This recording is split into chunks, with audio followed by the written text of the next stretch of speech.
Welcome to the Physician's Guide to Financial Wellness, the podcast dedicated to helping physicians in Michigan turn their professional success into financial success while enjoying life along the way. And now, here are your hosts, Andrew Mushbaugh and Trent DeBruin. Hi, everyone, and welcome to another episode of the Physician's Guide to Financial Wellness. This is Andrew Mushbaugh, and I'm joined, as always, by my co-host, Trent DeBruin. And today we're going to take a little different spin on the podcast by walking through how we personally manage our own money and financial plans. And our goal by doing this is to help people realize how there isn't one right answer when it comes to managing their financial lives, which we'll highlight through a couple different differences and similarities between how Trent and I manage our finances. As we started to think about this topic and the different areas to cover, we realized it would be too much for one episode, so we decided to split it into two different podcasts, a part one and a part two. So we've broken the conversation down into 6 different categories, which we'll touch on the first 3 today. The first one is organization and tracking, which includes how we think about budgeting versus saving. Second one is managing debt and our personal preferences there.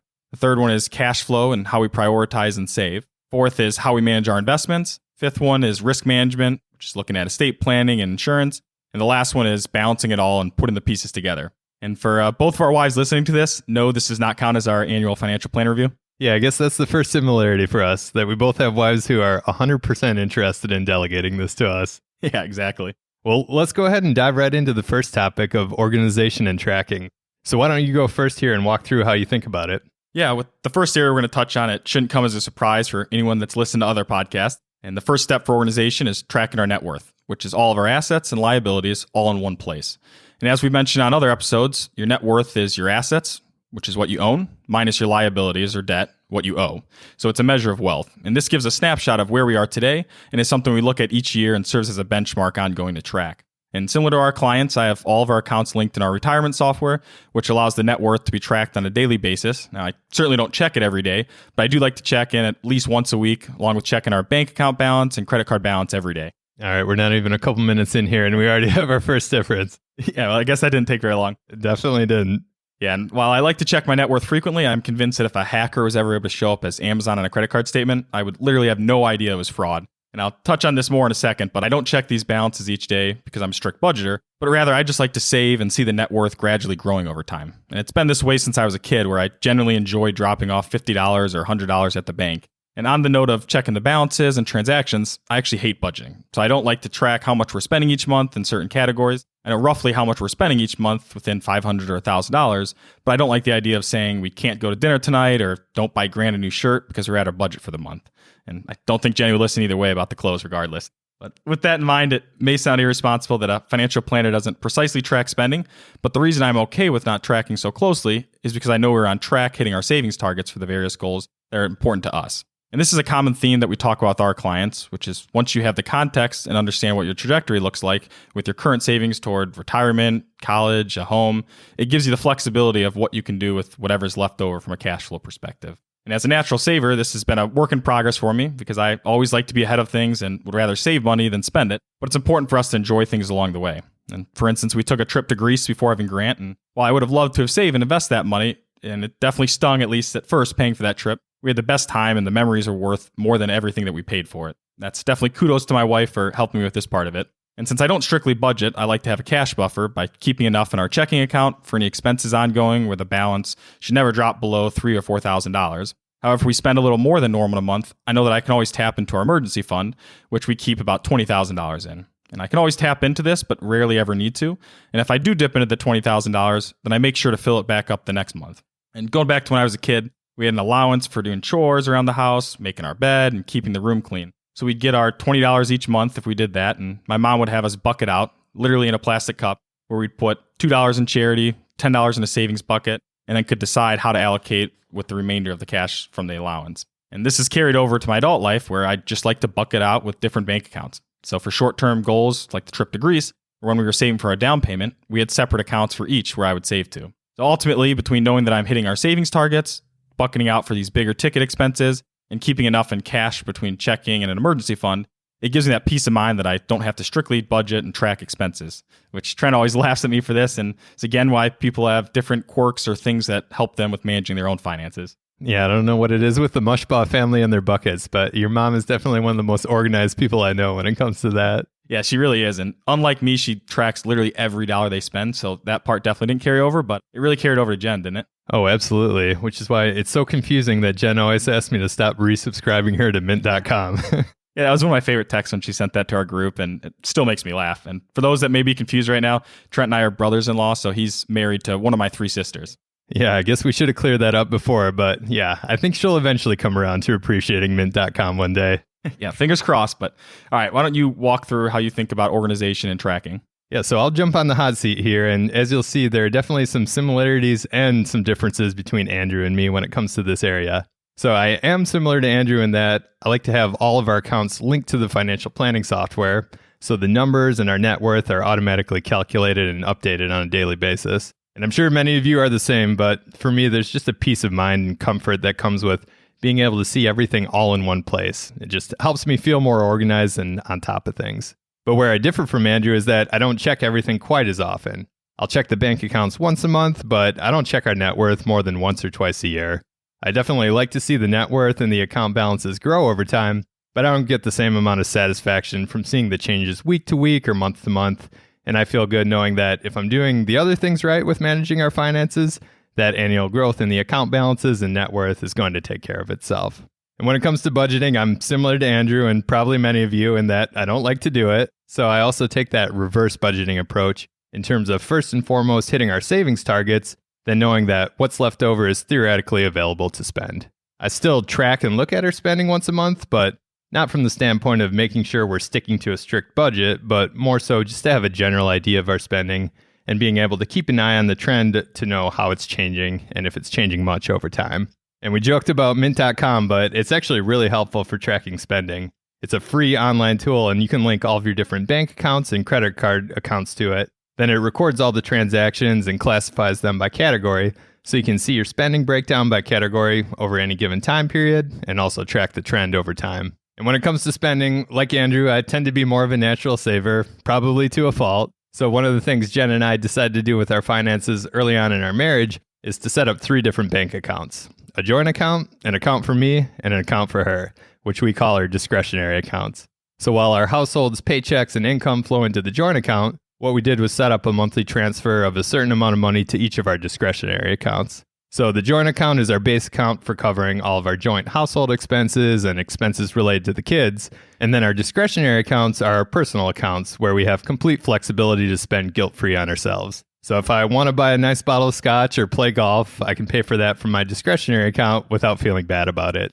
Although in reality, I still end up saving most of the money, so Jen lets me know that I'm always welcome to transfer any extra to her account if I want to. Yeah, it's really generous of her. Yeah, my wife generously moved the money I won from fantasy football this year into her personal account, so I think they're on the same page there. They're definitely both looking out for us. But both personally and in working with clients, we know that spouses or partners often aren't on the exact same page when it comes to how they approach money and whether they're more spenders or savers. So systems like this can be helpful in keeping money from being a source of stress in relationships. And as to how I think about our accounts, I view all of our available money as the same pot. So to me, if there's a bigger expense coming up, it doesn't make a difference whether it comes from that overall pot or from a dedicated account. So I like the simplicity of fewer accounts and things to keep track of. And the only separate bucketing I do is having a dedicated emergency fund. And this is something we always recommend to people since it's important to have a buffer of cash on the sidelines in case something unexpected comes up related to your income or your expenses. So while the general rule of thumb is to have about 3 to 6 months worth of living expenses in your emergency fund, I keep more than 6 months worth of living expenses, and there are a couple different reasons for that.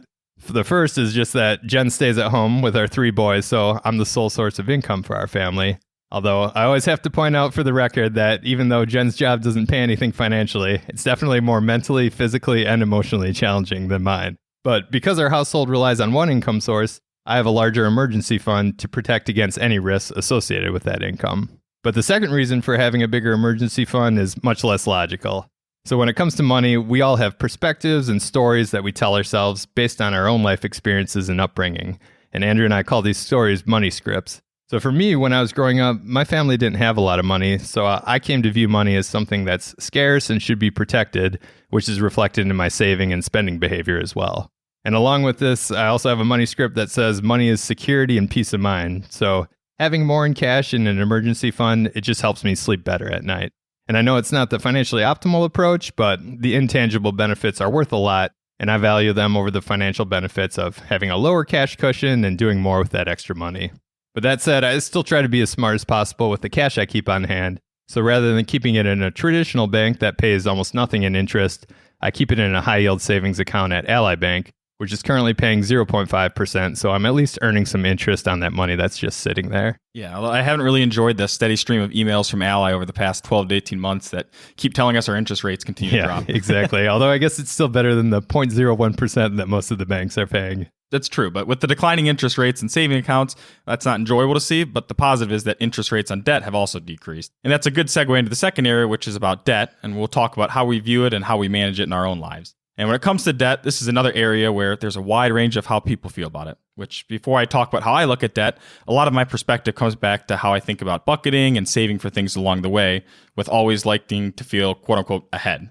And with that in mind, outside of buying a house, I would never feel comfortable spending money that I didn't already have earmarked for that expense. So for the trip to Greece or our 20% down payment, I had those saved up before I made that purchase. And although I don't follow a strict budget, because I check fairly often, I know if we were ever overspending relative to what I was comfortable with. And if we ever felt stretched or that I had to push off any of our savings targets, then I make adjustment. But luckily that hasn't come up yet. And because I know we are not overspending, I like to put as much of our expenses on credit cards as I can because of the points and rewards that you get. I view this essentially as free money for purchases that we are already making. Although I know that we aren't overspending, and I know I have auto pay on for my credit card payments, I still like to pay off my credit card balance usually twice a month. And it's more psychological than anything, but I just don't like seeing a higher credit card balance. And outside of generally not liking debt, and especially with how low interest rates are today, I was comfortable taking on a little more debt with our mortgage relative to putting more money down above that 20%. And I know long term, by investing the additional money versus putting more money down, that I'll be better off. However, going back to that attitude of I like to be ahead, I still put $100 more per month towards our mortgage, even though I know I could be putting it to better use. And I don't like having larger fixed monthly expenses or debt in general, which a mortgage is the biggest expense, but I'm comfortable having that debt because I know looking at the bigger picture, what's best long term. So while I pay $100 more per month on our mortgage, it's not really moving the needle, yet it helps with striking a balance of keeping ahead on the different areas of my finances. Yeah, we're both pretty similar in the sense of not liking debt, but me even more so than Andrew. So similar to how I mentioned that I have a money script of preferring a little extra cash cushion for peace of mind and security, the same is true with debt, except in reverse. I don't love the idea of owing money, and for me, debt can be stressful if I feel like I have too much of it, so I tend to be even more debt averse with our finances. And we put all of the expenses we can on credit cards and try to always use the credit cards with the highest percentage back in terms of rewards. Because the higher the percentage in terms of cash back and rewards, the bigger the discount you receive on those purchases that you're already making anyway. We always pay our credit cards off in full each month, which is an absolute must. And we have it set up on auto pay, so we never miss a payment.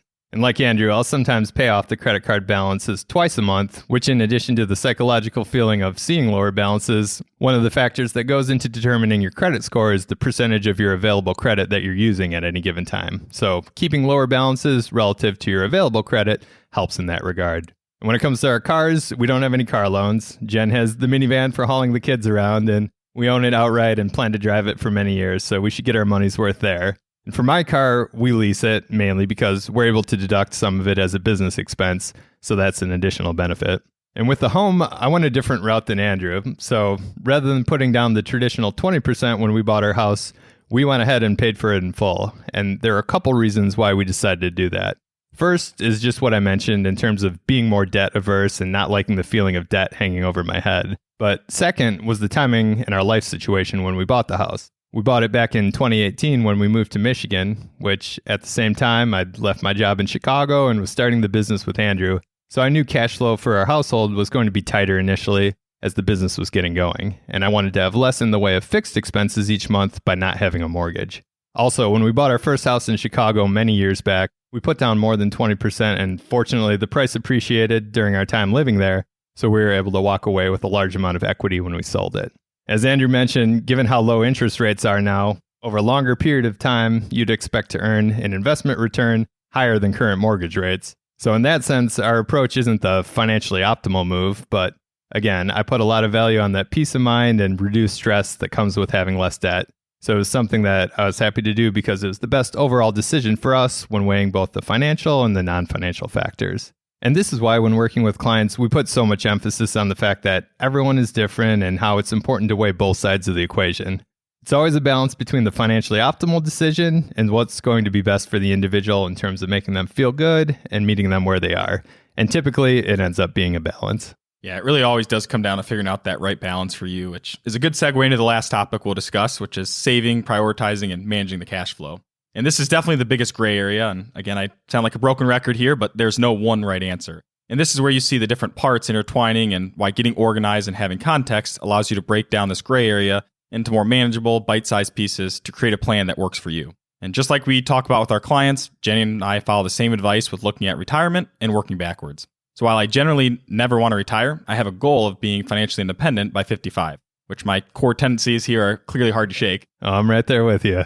Definitely know we align there. And working backwards, I've run projections for us to see what's required to save each year to meet that target of being financially independent at 55 and fully fund the lifestyle we'd want. So I know what we need to save here, and I automate that savings. And in terms of how I save for this, I always take advantage of the tax advantage accounts first, maxing out our 401ks, Jenny's HSA through work, our backdoor Roth IRAs, and Jenny's employee stock purchasing plan, which is effectively a free 15% pre-tax return every 6 months, at a minimum. And in terms of tax planning, I'm a big fan of the Roth bucket because of the years of tax-free growth and tax-free distributions in retirement. Knowing this, up until 2021, all of our 401k contributions have been to Roth. Since I wanted to build this cushion up earlier in my career, knowing I'll have a lot more years focused on deductions by making pre-tax traditional contributions in the future. Which both the types of accounts I'm saving to, along with my overall plan, it has changed over time, which is where this balancing act comes into play.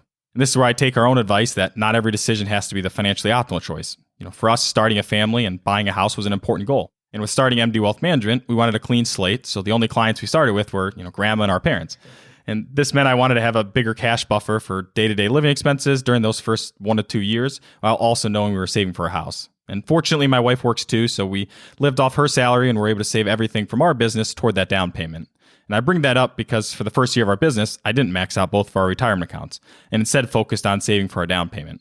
And looking at our projections and still knowing I never want to retire, 1 year of missing out on maximizing all of our retirement accounts wouldn't move the needle. And now that we are in the third year of MD Wealth Management, along with having our house, I feel comfortable keeping a smaller amount of cash, which is why I just keep that $20,000 emergency fund plus the $5,000 that I have in checking. And then methodically, moving through the different goals we have, the next big goal is saving for college for Grant, which, as a side note, running these projections was incredibly depressing. But my wife and I met at Miami, Ohio, and so I'm planning to save for out-of-state tuition, which means I have to start saving here early and pretty often. Oh, yeah, well, try running projections for Notre Dame. You'll be really depressed. Yeah, Grant's on his own there if he's going to Notre Dame. All right, fair enough. And then in terms of how we save for college, we take advantage of saving to Michigan's MESP 529 plan for all of our college savings. And everyone is different here, and the reason we want to pay for college is because we were both so grateful that our parents paid for our college tuition, and we didn't have any debt coming out of school. Outside of those goals, the only other one we'd save for is potentially buying another house down the road. So I save the excess to a joint account where I can invest and have this extra bucket that can be used for college costs, but also a down payment or essentially another emergency fund we can always tap into. And from there, and knowing we're on track with all of our savings targets, it gives me the peace of mind of not worrying about following or tracking a strict budget and lets us spend more guilt-free if we wanted to. But we still tend to keep the exact same lifestyle and are able to just save a little bit more towards these goals to accelerate the timeline. And having these systems in place allow me to not think about money since I do enough of it during the day job. Yeah, I think that's understandable and probably good to be able to shut things off once in a while. But I also think you and I have read a little bit too much John Wooden and Nick Saban because we definitely like that idea of following the process. Yeah, no, that's definitely true. And hey, having systems and process seem to work for them, so I feel good about following that same advice. Yeah, I'd say it's tough to argue with their success. So when it comes to prioritizing my savings, I'm similar to Andrew in terms of first starting with the retirement goal. And also, like Andrew, I love what I do and would like to continue working with clients for as long as possible. So I don't have any set retirement plans or retirement date. But that being said, I do like having a specific goal or target to aim for. So I also set financial independence at age 55 as my target for retirement savings. As we talked about in prior episodes, financial independence is the point where you're able to sustain your lifestyle based on the savings and investments you've accumulated. In other words, the point where work becomes optional. So in that sense, I really like the idea of flexibility and optionality that financial independence approach provides. So having run the retirement projections, I know how much Jen and I need to save each year to reach it. And with the retirement savings, as Andrew mentioned, you always want to fill up the tax advantage saving space first. For each of us, there's a certain amount of tax advantage saving space available, and there's a waterfall of accounts or an order in which to prioritize them. And since Jen takes care of the boys, and so far they haven't offered her any type of 401k benefit, the available tax advantage savings space for my household is a little smaller than it is for Andrew's household. And because of that, we'll end up using our taxable account a bit more in terms of our retirement savings compared to many dual income households where both spouses or partners have retirement savings plans through their employers. But in terms of the order, step 1 is maxing out my individual 401k through the business, then our health savings account, which not everyone realizes can double as a retirement account once you reach 65, then our backdoor Roth IRAs, then the rest to our taxable account. And fortunately, this is something we've been able to start doing now, but during the first couple of years of the business, and even in the final couple of years of my prior job, we decided not to max out all of our tax advantage savings space because we wanted to build up a little extra cash cushion for starting the business and have a little less pressure on cash flow early on. And we knew that we were leaving some tax advantage savings space unfilled, but we were willing to do that knowing that these other aspects of the equation were important to us, and not maxing out all of our tax advantage savings space for a few years wouldn't make a big difference in the long run, given our plans and our understanding of our retirement projections. And Andrew and I definitely have a lot of similarities in this section, and the other big goal I'm saving for is college for the kids. But where we differ here is how we're saving for the goal and the approach we're taking toward college savings. And it's funny, in working with clients, we find that people's views toward college savings definitely tend to be a function of their own experience, and this is certainly the case for Jen and me. As mentioned, Jen and Andrew's parents paid for all of their college, and they're really grateful for that, so Jen has a preference for paying for 100% of our kids' college as well. But for me, on the other hand, my parents paid for half my college, while I paid for the other half through a combination of scholarships and student loans. And I really liked that because I felt like I had some skin in the game, and I appreciated what my parents contributed to my education even more than I otherwise would have. So I'm comfortable with our kids paying for some. So what we settled on was somewhat of a combination of the two, where our goal is to save up for the cost of 100% of college, but at an in-state public school. And if they end up going out of state or to private school, we know that it'll cost more, but we feel comfortable covering that extra cost through a combination of out-of-pocket cash flow and student loans. And we also use 529 plans for college savings since, due to their tax advantages, they tend to be the most efficient way to save for college in terms of stretching your dollars further. And in addition to the 529 plans that Jen and I have for the boys, my parents also have 529 accounts for them. And for my parents, education is really important, and they wanted to contribute to the grandkids' college savings, so Jen and I certainly appreciate their generosity and help there, especially since we'll soon be saving for college for 4 different kids here. So for us, retirement and college savings are the two big goals on our radar. And other than that, the only other goal worth mentioning is to make sure we always have money available for vacations and fun experiences with the kids. And I love to travel internationally, and well, with a 6-year-old, a 4-year-old, a 2-year-old, and a baby on the way, we're not really at the stage of life where it's easy to do. I certainly have visions of starting to do this with the kids as soon as they're old enough. And I personally didn't travel abroad till I was in college, so I'd love to be able to share that experience with them earlier on in their own lives. Yeah, I think it might be a few years before the international travel comes back into play, but you'll definitely hit that bucket list international trip. Yeah, and we have a little head start on you guys when it comes to the kids there. Oh, yeah. No, at least we got our Greece trip in before Grant, though. For sure. So that covers the first 3 topics we wanted to go through. And if you've listened to our other podcasts, you likely won't be surprised that everything we do with our personal finances is the same advice we give to our clients.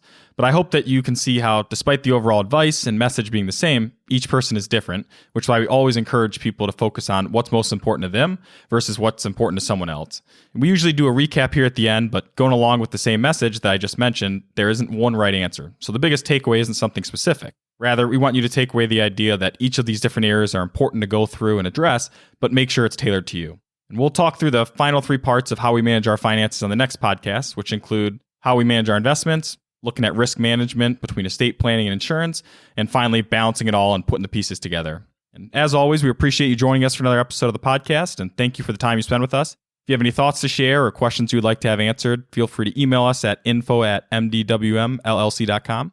You can also visit the podcast page of our website at mdwmllc.com/podcast to see the show notes and what all we covered today. Take care, everyone, and we'll look forward to talking to you again soon. Want even more ideas, tools, and resources on how to make smart financial decisions? Check out the resources section of MD Wealth Management's website at mdwmllc.com, where you'll find additional knowledge and insight from Michigan physicians, including a blog, ebook, and one-page guides. While there, you can also schedule a 15-minute conversation with Andrew and Trent to learn more about what it means to work with the firm and how they serve physicians. If you've enjoyed the content, please leave a review on iTunes and share with your friends and colleagues. Thanks so much for listening. Andrew Mushbaugh and Trent DeBruin are certified financial planners, principals, and co-founders of MD Wealth Management, a registered investment advisory firm in the state of Michigan. All opinions shared in the show are for general information and are not intended to provide specific advice or recommendations for any individual. All performance referenced is historical and no guarantee of future returns. Please consult with your legal advisor, your tax advisor, or your financial advisor before making any decisions.